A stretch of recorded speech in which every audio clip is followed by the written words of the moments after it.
63 years of doing anything is a long time, and it's an amazing thing to be able to offer. My favorite thing about Salute to Youth is how it fosters the youth of Utah. Being a musician is a very challenging track to pick. There are lots of different career paths that you can take, but being able to compete and having that intense pressure is a very good skill to have that bleeds into every career. Auditions are really important. They're a hard skill to learn. Honestly, the only way you really can figure out how to get better at it is by doing it. So our goal with the Salute to Youth audition process was to mirror it as closely as we can to a professional audition, because that's what the students would encounter should they pursue it, and that's the best way to get that experience is by copying what really happens. There are 3 main steps, and the process is quite rigorous. The first step is submitting an application.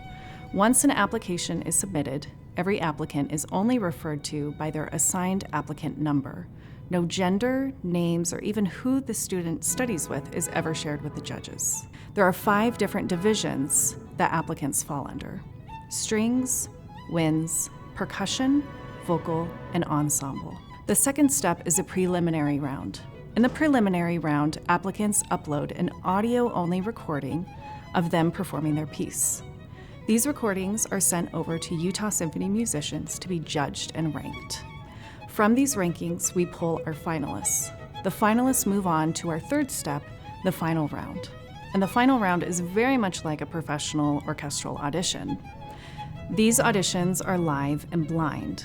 Applicants show up to Abravanel Hall and perform in person on stage in front of a panel of judges made up by Utah Symphony musicians. However, the judges are unable to see any of the applicants on stage because they sit in front of a large black screen. There's simply no other way that an individual can replicate the process on their own. There's certainly ways to make it similar, but there's nothing like walking out on a stage like that that's seemingly empty, and it's kind of an awkward environment, and it takes a lot of getting used to. There's certainly skills that you can get better at, but the biggest one is just by doing it and taking advantage of those opportunities, as stressful as they may be. After all the auditions are finished, the judges deliberate and choose their finalists. These finalists are your soloists you hear tonight.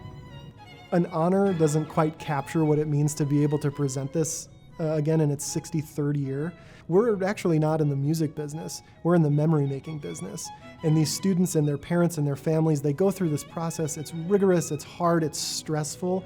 You spend time, you spend money, you spend energy, and whatever your outcome is, you gain this experience, you gain this memory.